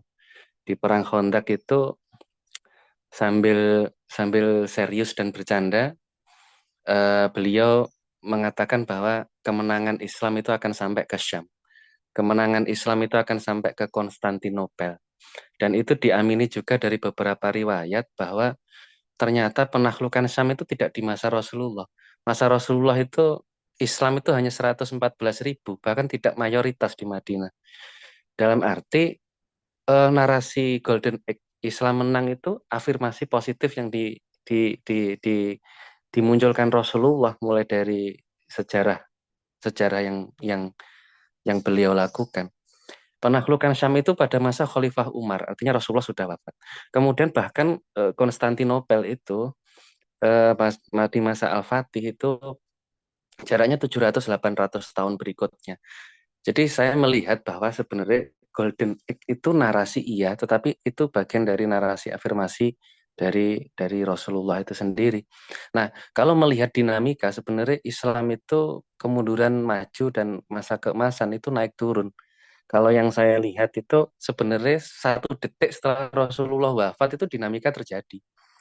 Jadi kalau kita ngomongin adzakirah at-tarikhiyah, kita membicarakan tentang bagaimana memori Islam, memori sejarah Islam, adzakirah at-tarikhiyah itu 1 detik setelah Rasulullah wafat itu sudah konflik. Bahkan 3 hari Rasulullah tidak dimakamkan karena terjadi sengketa antara Ali dan Abu Bakar terkait pengangkatan khilafah, kekhalifahan itu. Sehingga terjadi dinamika dan konflik di situ. Jadi saya melihatnya begini, dalam bukunya siapa ya? Buku atau artikelnya yaitu artikel dari Mustafa Al-Ghaliyin. Mustafa Al-Ghaliyin, diplomat Syria ya. Itu 5 data akharal muslim wa taqaddama ghairuhum. Nah, kenapa muslim itu mundur dan yang lain itu maju? Di situ ada hal yang menarik. Ternyata di masa Rasulullah Islam itu dianggap sebagai agama. Sedangkan di masa-masa berikutnya setelah Rasulullah wafat mulai bergeser. Islam dibawa ke ideologi, Islam dibawa ke politik, Islam dibawa ke kapitalisme dan lain sebagainya. Itu yang membuat dikotomi-dikotomi yang dikatakan eh, eh, Bapak Ibu narasumber tadi, yang saya juga sepakat di situ. Sehingga memori adzakirah at-tarikhiyah tadi itu pun akan berbeda-beda kalau kita baca artikelnya atau sejarah sirah nabawinya Ibnu Hisham itu berbeda dengan sirah nabawinya Ibnu Ishaq. Sirah nabawinya Qadariyah, Jabariyah, kemudian Sunni, Syiah akan berbeda karena sudah mulai mengarah ke Islam yang agama, beda dengan yang dibawa Rasulullah, jadi rubah menjadi Islam yang ideologi. Terus kemudian menanggapi Mbak Lin tadi, iya, sebenarnya penjajahan nggak pernah selesai. Kalau kita lihat sejarah di Libya itu dijajah Italia. Kemudian Lebanon itu kalau nggak salah dijajah Inggris. Kemudian yang dijajah Perancis itu Tunisia. Di Tunisia itu 50% bahasanya itu bahasa Perancis kalau nggak salah. Bahasa Arabnya kurang. Nah, hal-hal ini yang bahkan kemarin itu dia mau ekspor Toyota untuk beli dari Jepang itu langsung di-cut sama Perancis. Karena dalam arti gini, penjajahannya nggak selesai di sini. Ekspansi itu banyak yang membawa dampak. Dan kalau ngomong golden egg itu yang naik turun tadi. Nah, saya kira diskusi kali ini saya banyak pelajaran dari Pak Martin, dari Bu Lin. Beliau ini juga inspirasi saya karena beliau ini ya adiknya teman saya ini, beliau ini. Nah, terus Mas Afif, terima kasih ilmu-ilmunya. Matur suwun sangat. Assalamualaikum. Waalaikumsalam warahmatullahi wabarakatuh. Matur nuwun, Mas Sinung, mungkin mau ditanggapi dulu Mbak atau kita langsung ke Atau yang lain dulu? Afif sama Sawyer bisa ada yang perlu disampaikan, nanti saya nambah merespon itu. Eh, ya aku belum. Oke, berarti enaknya Mungkin nanti. satu-satu ya biar kita nggak lupa ya. Ya, I try my best untuk brief, untuk singkat. Terima kasih Mas Sinung tadi sudah memperkaya imajinasi kita bahwa Nabi pernah dawuh perang Khandaq itu bahwa nanti Islam itu sampai Syam, era Umayyah ya, kemudian sampai Turki Utsmani, sampai Konstantinopel ya, yang waktu itu Kristen Ortodoks di Bizantium kan ya, kerajaan Bizantium itu tahun 1400 berapa, 56 ya kalau nggak salah, atau 53 ya, yang Al-Fatih itu. Dan tadi disampaikan bahwa Islam itu sebenarnya, tentang Islam itu tidak pernah, ini data sejarah yang saya baca, tapi saya bisa jadi salah, silakan teman-teman koreksi. Islam itu tidak pernah menjadi mayoritas secara penduduk sampai abad ke-11 atau 12 gitu. Jadi kalau Islam disebarkan dengan pedang itu sebenarnya pertanyaan yang sangat perlu dipertanyakan lagi gitu. Karena siapa yang ya Allah saya lupa namanya, yang membahas conversion in Islam, yang menulis Islam from the Age. Anyhow, saya lupa namanya. Tapi itu mengatakan bahwa konversi itu Islam itu menjadi mayoritas itu sangat belakangan beberapa ratus tahun, 11-12, meskipun imperiumnya Muslim, misalnya Umayyah, kemudian atau Abbasiyah yang lain-lain. Kemudian konversi terbesar di era-era itu terjadi pada pasca Mongol. Ini mungkin teman-teman jarang mendengar. Ini kata guru saya ya Hemisho, dan mungkin ada kajian baru 10 tahunan yang lalu ya. Mungkin ada kajian baru yang membantah ini, saya tidak tahu, tapi yang saya dengar itu karena pemimpinnya itu masuk Islam, nah, terjadi konversi Islam yang besar-besaran waktu itu. Salah satu konversi terbesar dalam sejarah umat Islam. Oke, itu yang detail-detail ya. Nah, tadi Mas Sinung, ahli Jawa kita di UIN Sunan Kalijaga, semoga nanti bisa silaturahim ketika saya pulang. Nabi sudah gampangannya meramalkan kemenangan gitu ya. Nah, di sini saya pengen memasukkan cara berpikirnya Talal Asad. Talal Asad itu belajar dari atau mengambil dari Wittgenstein, itu punya konsep the grammar of concept. Jadi satu konsep yang sama di waktu yang berbeda itu bisa jadi punya makna, punya fungsi yang berbeda. Misalnya begini, the grammar of concept itu. Mas Sinung tadi menggunakan term ta'akhur atau takholuf atau menggunakan term takodum gitu kan ya. Itu kan term-term yang dipakai oleh ulama-ulama abad ke-20 untuk menjelaskan sejarah Islam.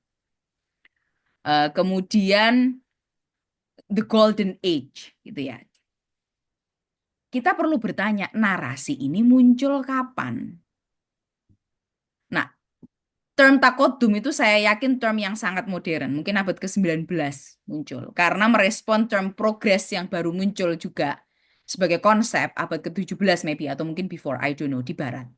Term society itu jangan dikira teman-teman. Term society itu adalah term yang baru muncul abad ke-19 di Arab, menjadi ada yang menyebut ijtima, mujtama, atau ummah. Itu kita nggak punya term society abad ke-19 itu. Artinya kita perlu benar-benar sensitif dengan konsep-konsep ini kapan munculnya, dimunculkan oleh siapa, dalam konteks seperti apa, dia berangkat dari pandangan dunia seperti apa. Golden Age itu berangkat dari sebuah pandangan dunia yang menganggap bahwa kemajuan itu progres. Yang progres itu adalah punya makna yang sangat khas, material wealth, rasionalisasi, liberalisasi, expansion of political power. Yang ketika kita paham itu, kita menjadi lebih hati-hati untuk mengatakan bahwa Nabi dulu sudah pernah meramalkan the golden age. Kira-kira bisa ditangkap nggak maksud saya? Jadi kita nggak akan semudah itu memaksakan konsep-konsep modern untuk menjelaskan masa lalu. Karena yang dimaksud Nabi dengan menang itu bisa jadi berbeda dengan yang dimaksud kita zaman sekarang, atau mungkin Ernest Renan, atau mungkin Tahtawi, atau siapa itu, di kepala mereka tentang menang itu apa, atau golden age itu apa, asumsinya seperti apa, berangkat dari pandangan dunia yang seperti apa. Nah, untuk itulah kenapa sebenarnya kita mendirikan questioning narratives. Jadi promosi. Oke, Mbak. Oke, sorry, tadi terlalu Maaf, saya potong dulu ya, Mbak. Silakan. Maaf, ya, saya oke. izin pergi dulu, saya karena ada urusan yang harus Ini jadwalnya Maaf ya. Soyer ke kampus. Thank you, Soyer. Iya, ya. Oke, Terima kasih banyak ya. thank you, Sir. Oke, masih berkaitan dengan The Golden Age, mungkin silakan Mas Fadli biar bersuara. Kayaknya nggak perlu lagi, yang barusan itu udah menutup apa yang ingin saya diskusikan kayaknya. Sudah terjawab. Iya, tadi kan pertanyaan saya apa ya? Iya, antara Golden Age dan Decline ini sama-sama dalam tanda kutip ilusi kita gitu.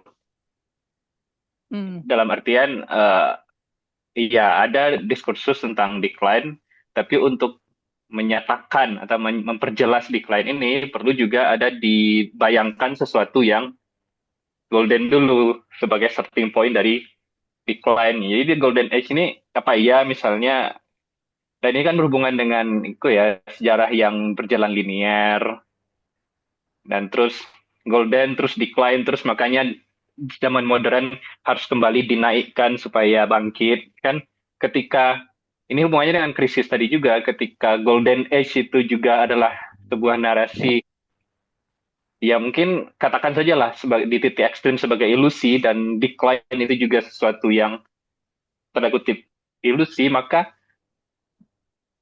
proses di abad 20 yang berupaya mengangkatkan kembali itu juga sebuah ilusi juga gitu.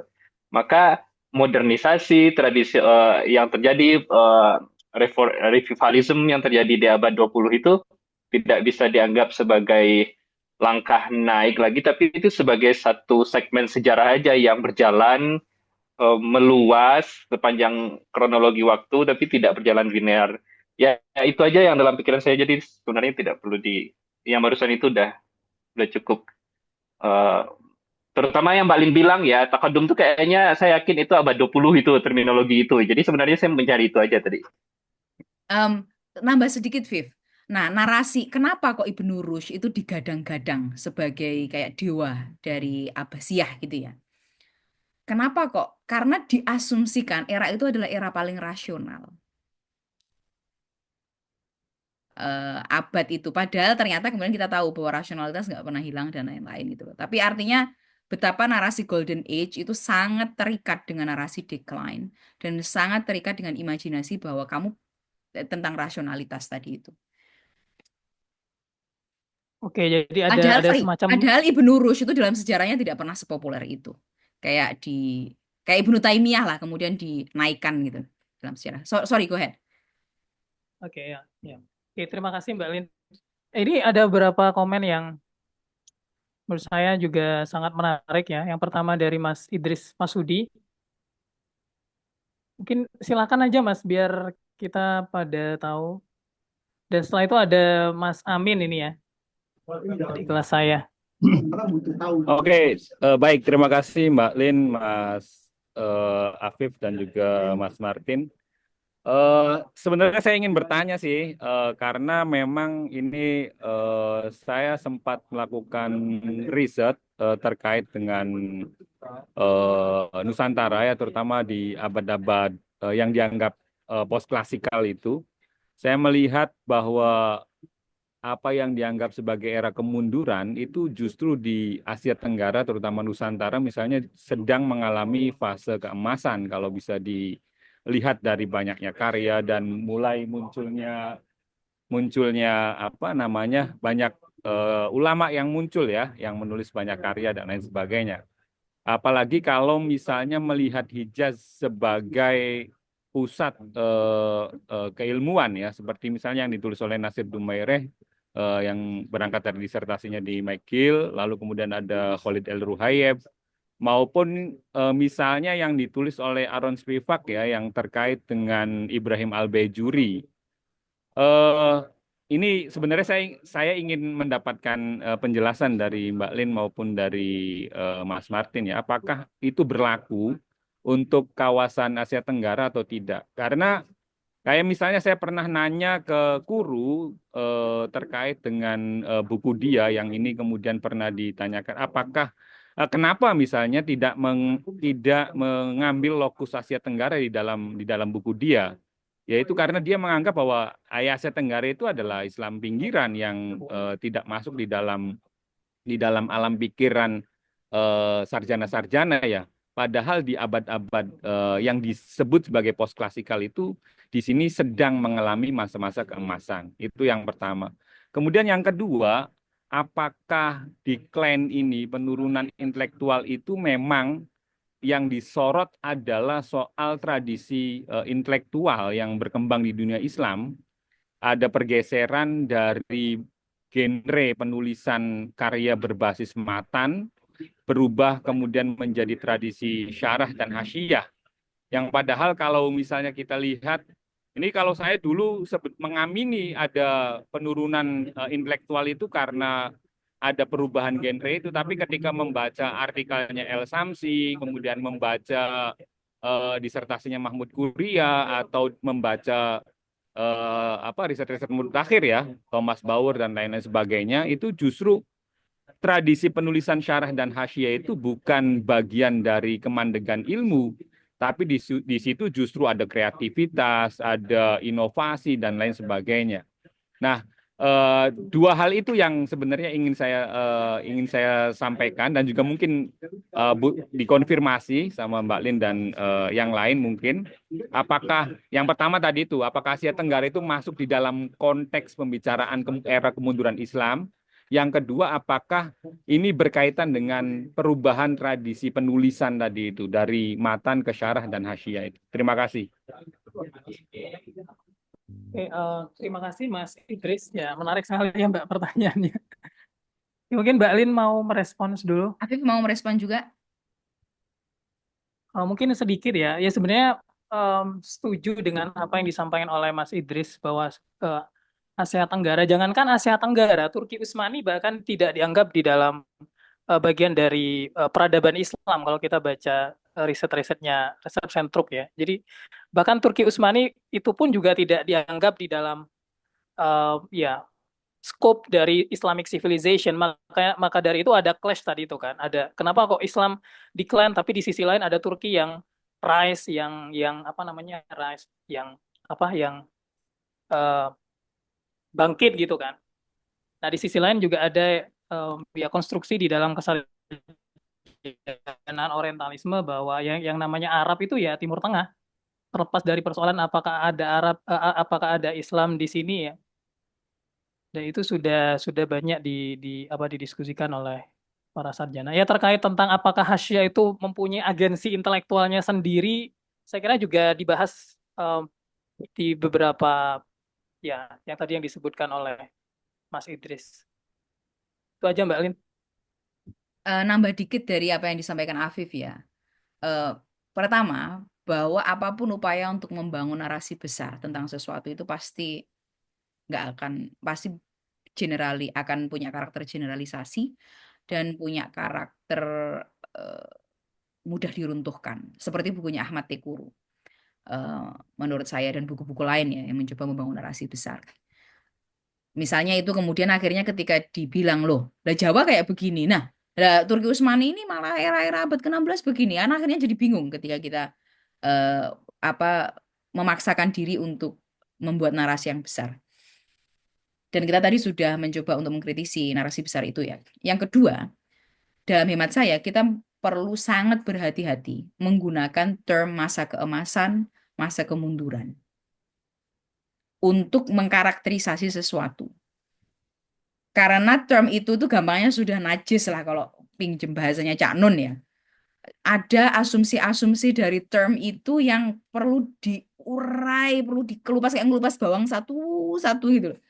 Sehingga kita tahu betul asumsi pandangan dunianya seperti apa dari konsep itu. Jadi ketika kita mengatakan oh Jawa mengalami kemajuan kemunduran itu harus hati-hati apa yang kita maksud dengan itu. Apakah kita jatuh kepada narasi progress and decline sebagaimana dalam pandangan dunia Eropa Barat ataukah seperti apa? Saya cuma mau bilang komentar seperti itu saja. Nah, terkait hasyiyah itu kayaknya juga sudah banyak dikritisi oleh scholars, meskipun saya juga lupa apa yang pernah saya bahas. Ahmad Al-Syamsi pernah bercerita itu di kelasnya. Saya pernah ngambil kelasnya sekali. Termasuk juga narasi bahwa ijtihad mengalami ijtihad tertutup gitu kan di era-era kemunduran ini gitu ya. Itu juga sudah dibantah oleh Halak misalnya salah satunya. Dan itu sudah banyak dikritisi oleh scholar, sudah hampir menjadi imajinasi jamak lah di kalangan scholars yang serius di Amerika yang saya tahu ya. Poin saya kembali lagi ke refleksi tentang moving forward tadi itu. Banyak memang narasi-narasi konsep-konsep yang perlu kita pertanyakan ulang. Takawudum, ta'akhur, takhalluf, narasi bahwa hasyiyah itu eh, kita model keilmuan kita itu hasyiyah kalau dalam bahasanya Al-Syamsi mungkin skolastisisme ya, itu adalah penyebab kemunduran, atau bahwa ijtihad itu tertutup baru dibuka kembali itu di era modern. Itu narasi-narasi lama yang sudah banyak dikritisi tapi di tanah air itu masih diulang-ulang. Saya kira begitu. Makanya kita perlu attune. Oke.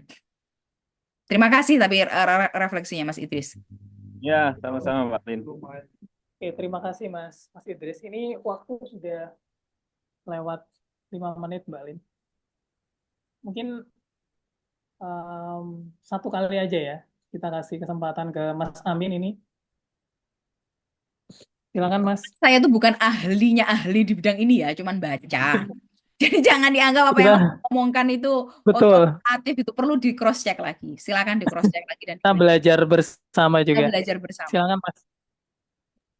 Ya, pertama-tama saya sampaikan salam hormat saya kepada guru saya yang lagi menuntut ilmu, melanjutkan pendidikan di Chicago, Bu Lin. Lama nggak jumpa, Bu. Saya Amin senang. itu adalah orang yang menulis tentang apa namanya, antroposentris, bukan? Iya, Amin itu iya, Bu. satu berpikirnya sudah out of the box. Go ahead, Min. Ya, terima kasih. Dan ada Mas Apip, senior yang sangat saya kagumi. Jadi Mas Martin juga yang luar biasa. Ini kan yang seperti Bulin katakan tadi, apa namanya, grand naratif itu adalah klaim besar. Dan klaim besar itu cenderung apa ya, mind blowing biasanya. Nah, maka dari bacaan-bacaan, ya sedikit bacaan-bacaan yang saya coba telusuri, Bu ya, dengan diskusi beberapa orang misalnya seperti Pak Rofik dan seterusnya, ya, senior di Amerika ya, itu saya temukan beberapa hal terkait isu golden dan decline ini gitu. Tentu isu-isu semacam ini saya ingin lebih kuliti dulu sebenarnya apa apa yang kita maksud dengan golden dan apa yang kita maksud dengan decline gitu kan. Kita harus jelas dulu kan, harus duduk dulu dengan itu. Eh, Salah satu buku yang paling tajam mungkin yang mengkritik The Idea of Progress yang berhubungan dengan itu nanti ya, cara penulisan genre sejarah dengan klaim-klaim narasi besar itu ya, kritik-kritik Halak itu yang sangat menghunjam sekali. Halak sejak awal mengatakan kerangka pandangan dunia barat yang sekuler pasca Renaissance yang kemudian didukung dengan ekspansi militer itu sangat memang tidak kompatibel dengan kerangka pandang muslim. Tapi pada akhirnya kerangka pandang muslim itu tetap berubah. Kenapa? Karena terjadi kekalahan militer. Hukum sunatullah lah, al-ghalib ya kan, yang menaklukkan pasti al-maghlub ma'al ghalib istilahnya kan, kalau kata Ibnu Khaldun. Yang kalah pasti ngikut gitu. Nah, analisis ini lebih jauh saya coba apa namanya, urut ke hal yang sifatnya lebih mendasar, itu hal yang sifatnya lebih filosofis. Kalau bahasa al-atas itu ada yang namanya intrusi itu, Bu. Ya, intrusi itu adalah ketika cara pandang mendasar yang paling fundamental dari seseorang itu kemudian dimasuki oleh cara pandang fundamental dunia lain gitu, terjadi kekacauan pandangan. Nah, ini yang kemudian salah satunya mengakibatkan kalau apa yang kita bisa sebut dengan inferiority complex itu, merasa inferior gitu dan kehilangan jati diri gitu. Saya lupa istilah psikologinya apa. Jadi ada trauma di mana ketika orang itu mengalami trauma yang sangat parah, orang itu sudah lupa apa yang dia traumakan, tapi jejak-jejak traumatis itu tetap ada dalam diri orang itu. Saya lupa istilah psikologinya apa. Orang itu titik paling parah dari sebuah trauma adalah orang itu dia tidak tahu lagi apa yang dia traumakan itu. Nah, saya lupa istilah teknisnya apa. Nah, itu soal intrusi itu kalau dalam konteks filosofis, dan ini berkaitan dengan tradisi ilmiah nanti. Kemudian highlight yang saya apa namanya, saya highlight juga itu karya klasik sebenarnya, karya ini ya, karya The Technique and the Approach of Muslim Scholarship-nya Franz Rosenthal. Ini pemikir barat yang wah gila, keren banget sih, keren banget. Nah, di salah satu bagiannya di bagian ketiga, Rosenthal itu membuat satu teori yang sangat humble bagi saya, Bu ya. Mungkin di tahun-tahun itu, tahun pertengahan abad ke-20, nggak banyak orang yang seperti Rosenthal yang secara jujur mengakui bahwasanya masing-masing peradaban dan bangsa itu punya apa ya, saham investasi dalam tradisi intelektual global. Nah, itu yang disebut dengan teori interdependence of civilization itu. Jadi masing-masing peradaban itu bahu-membahu. Nah, menariknya interdependence atau kesaling ketergantungan sekaligus berdiri sendiri itu mempunyai dua watak yang apa ya, satunya sangat positif, satunya sangat negatif. Yang positif bagi saya adalah ketika para scholar itu saling bertukar tambah pengetahuan. di tangan scholar biasanya, di tangan sarjana seperti Bu Lin dan seterusnya, pengetahuan itu menjadi sangat positif. Orang menjadi sangat open minded gitu. Tapi di tangan para politikus, penguasa, pengetahuan itu jadi power itu. Seperti ungkapan yang di SOAS itu kan, knowledge is power itu. Saya ingat betul itu. Itu berbedanya itu. Pengetahuan di tangan sarjana dan pengetahuan di tangan apa istilahnya politikus. Nah, itu yang kemudian hemat saya juga pada akhirnya kalau kita hubungkan dengan teori sirkuler sejarahnya Ibnu Khaldun ya, yang 5 tahapan itu yang mungkin menjadi tafsir, meskipun saya filsafat ya Bu, saya masih anak IAT Bu. Itu berhubungan dengan ayat watilka nudawiluha bainan nas. Watilka nudawiluha bainan nas. Oke, orang Indonesia kita pernah terjajah, segala harta intelektual kita diangkut ke negeri barat, tapi ada hikmahnya. Di negeri barat harta intelektual kita terjaga dengan baik. Tinggal tunggu apa yang dikatakan Pak Raufik itu sebagai reclaim of Turos itu. Kita datang ke sana, belajar dan kembali mempelajari hazanah kita yang sudah lama tidak kita pegang gitu. Dan pada akhirnya saya kira hari ini tantangan serius di barat pun sekarang luar biasa kan, mengalami, bisa kita katakan decline juga, tergantung perspektif kita apa yang kita maksud dengan decline. Dan ada rival peradaban yang sangat tua yang kemudian sekarang rising kan, China. Kita sering melupakan China itu. Kita lihat Barat, Islam, ada loh peradaban tua lain yang sangat luar biasa, namanya China. Dan dalam sejarah filsafat timur yang saya pelajari, Cina itu memang dia cenderung tidak ekspansif karena banyak pertikaian di internal.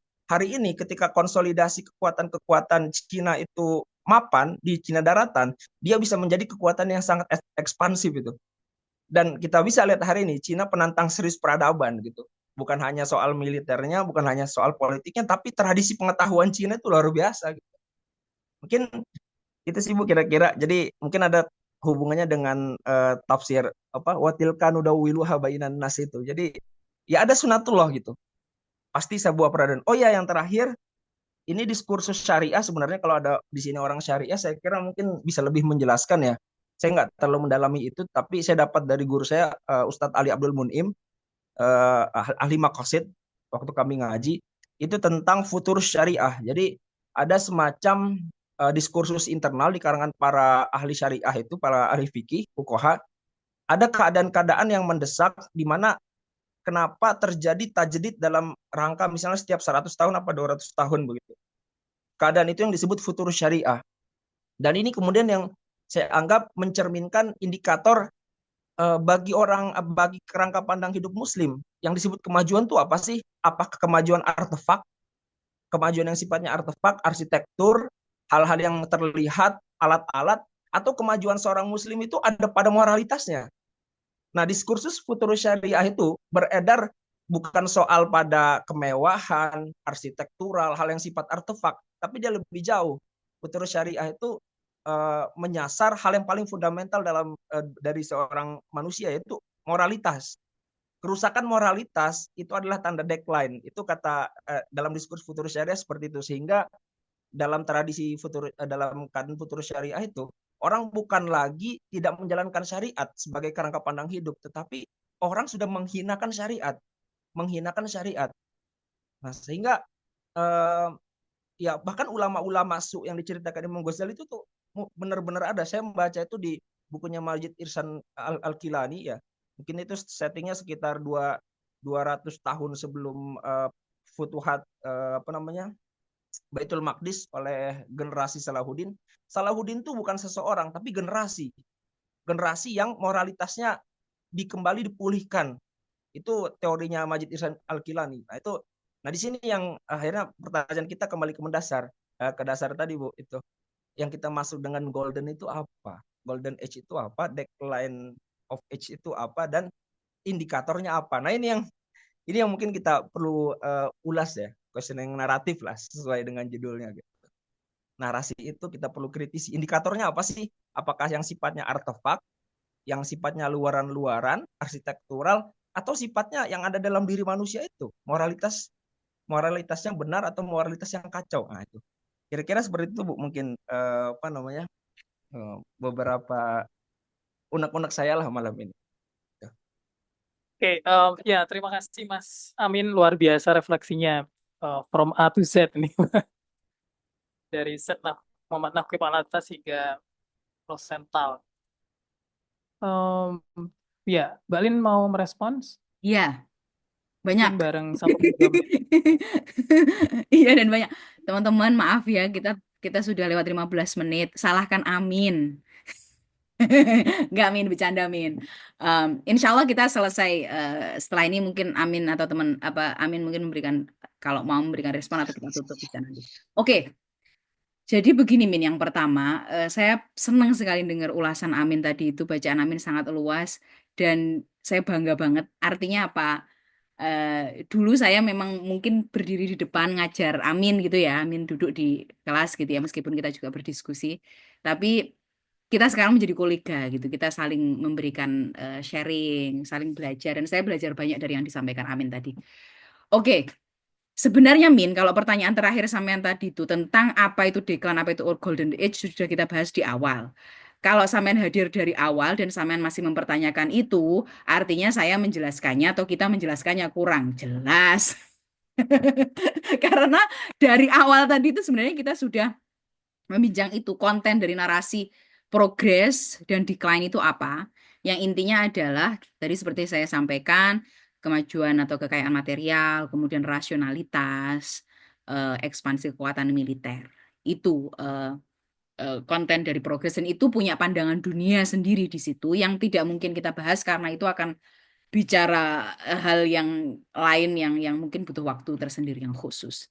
Dan dengan asumsi progres yang seperti itu, makanya decline ketika secara material kamu nggak punya gedung tinggi, ketika kamu kok kayaknya mengamalkan sebuah agama yang kok ziarah wali, kayak gitu ya, kok tidak rasional, misalnya dalam kacamata orang Eropa Barat ini, makanya kamu mengalami decline. Padahal ada lapisan-lapisan di situ yang sangat banyak yang bisa kita bicarakan. Oke. Dan sebenarnya apa yang kita lakukan tadi adalah questioning narasi itu ya, dengan cara menempatkannya dalam konteks historis tertentu, yaitu abad ke-19, mulai dari pencerahan dan lain-lain. Tadi Amin bercerita tentang intrusinya Al-Atas. Terima kasih atas wawasan itu, bahwa ada dengan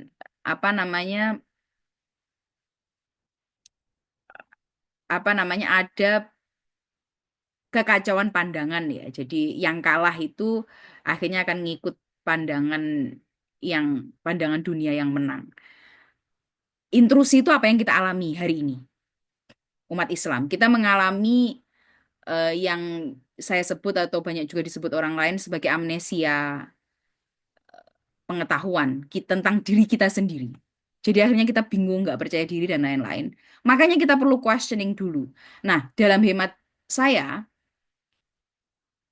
karena kita punya amnesia pengetahuan tentang diri kita sendiri itu, lewat intrusi tadi, pandangan dunia kita sudah digesek-gesek nggak jelas gitu, sampai kita tuh berpikir kok jadi kayak orang Eropa Barat, itu gimana ceritanya gitu kan. Kita perlu reclaim pengetahuan kita dengan membaca Turoth dan lain-lain. Tetapi menurut saya itu akan sulit dilakukan ketika kita tidak questioning naratif, questioning concepts dulu. Misalnya tadi Afif mengatakan kita perlu mempertanyakan konsep progress dan decline. Dan itulah maksudnya questioning naratif itu sebenarnya di situ. Sebuah upaya untuk membangun kesadaran baru yang itu menurut hemat saya, dan saya yakin Afif juga setuju, perlu dilakukan questioning naratif dan konsep seturut dengan membaca masa lalu. Karena kalau enggak, kita akan menggunakan cara pandang kita untuk membaca masa lalu. Kita akan menggunakan cara pandang kita yang sebenarnya bermasalah, pandangan dunia yang sudah campur dan kacau tadi itu, konsepsi kita yang sudah kacau tadi, yang sudah nggak jelas tadi itu, untuk membaca masa lalu itu menjadi bermasalah. Oke. Kemudian intrusi ini, kalau Althusser menyebutnya, didorong ada fenomena namanya interpelasi, atau alasan bicara tentang conscript of modernity gitu ya, kayak ditarik kita dalam pusaran cara pandang dunia tertentu yang itu sangat masif lewat di apa namanya dipromosikan lewat sistem pendidikan, sistem tata negara, sistem ekonomi, sistem lain yang membuat pandangan dunia kita bergeser dan kita susah untuk mengelak dari itu. Tuh. Nah, iya itu tadi tentang misalnya konsep ilmu, cara kita melihat apa itu ilmu sebenarnya juga ada pergeseran. Mungkin nanti questioning naratif bisa bicara tentang konsep ilmu. Bagaimana di Eropa Barat itu misalnya konsep ilmu itu adalah properti ya, sesuatu yang ada di luar sana. Padahal dalam tradisi Islam misalnya atau Jawa, ngilmu itu kelakone kan dilaku gitu. Dilakoni dhisik engko lek ngerti dhewe gitu ya. Jadi konsep ilmu itu juga apa namanya perlu dipertanyakan. Knowledge is power, knowledge is nur. Sorry ini respon saya berantakan karena tadi poinnya banyak sekali dan seru. Ada 2 chunk of point yang perlu saya sampaikan. Saya sepakat apa yang terjadi ini sunatullah. Dan ngapain juga kita menderita kayak menyalahkan Tuhan tuh. Maksudnya kita orang beriman ya. Ini sunatullah dan apa namanya? Dan kita kemudian perlu bertanya kemenangan itu apa. Oke, sekarang kita berada dalam krisis. Apakah terus kemudian kita bunuh diri kan ya enggak toh. Ini dikehendaki oleh Allah. Clear kita dalam hal itu. Ini dikehendaki Allah pasti ada hikmahnya. Apa namanya? Ini adalah bagian yang natural dari alam. Tapi kemudian kita bertanya, kita tidak usah pakai kata progres lah. Mungkin apa ya? Fath atau kemenangan itu apa? Intisor gitu ya. Nasrullah apa? Nah, poin menarik, poin yang disampaikan oleh Amin tadi menurut saya sangat menarik.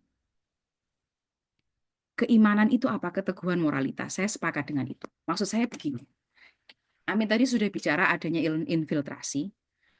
Saya tadi bicara tentang interpelasi konskript ya, ada kita ditarik ke dalam sebuah pusaran pandangan dunia tertentu yang menuhankan, memberhalakan materi, memberhalakan rasionalitas sehingga itu dilepaskan dari unsur-unsur fakultas-fakultas manusia yang lain,